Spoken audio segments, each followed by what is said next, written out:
Hello everyone, my name is Berk Erhan Yüksel. Today we are going to explain the methodology behind our designs of experiment 3, which name is flip-flops and sequential circuits. In the first part of the design, we generated E-type flip-flop circuits with given characteristic table as can be seen here, and one JK flops and minimal number of gates. To do that, I examined all cases of E-type flip-flop circuits and described the input ports of JK flop by looking at the excitation table of the JK flop in here. And then, if we examine the JK flip-flops and their inputs with K-maps, we can see that and construct the J as X or A prime and K as X and Y.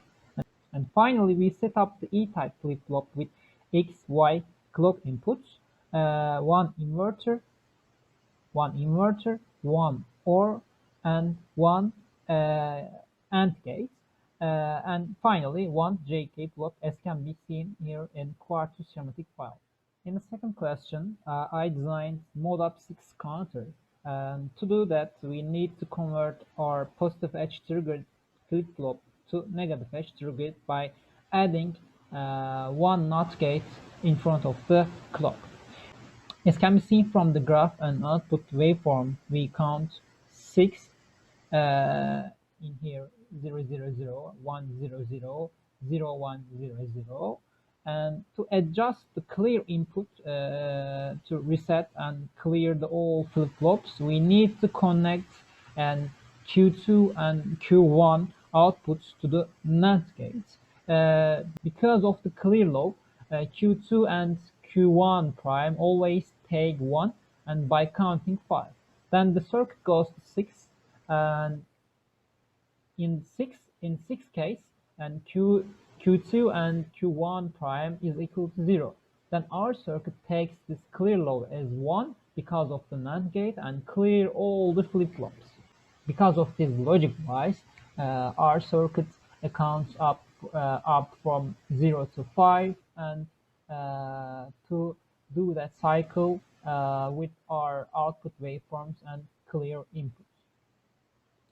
In the schematic, I connect the input ports of flip-flop design to 1 or VCC. Therefore, G is equal to X or A prime, so is 1, and K is equal to X and Y, so that it is equal to 1 high. And take the clear output by using NAND gate, as can be seen from this explanation. And we create the design as like that. To adjust the 2-digit counter, I used two mod-up 6 counter, as can be seen here, and then I took the A2 and A1 outputs of the first symbol, and with connect these outputs and for triggering the second one and counting with 2 digits. In the last part of the design, we created firstly BCD to 7 segment decoder code in Verilog, as can be seen here. And in this code, we used case type structure to examine every case for 7 segments. Then we coded 2-digit counter in Verilog, as can be seen by using if and structures and hierarchy. At the final, we gather these two modules, which are BC2 to 7 segment and 2-digit counter, by calling function names that we created. In this part, I paid attention to create all Verilog files in a single project for function calling. Thank you.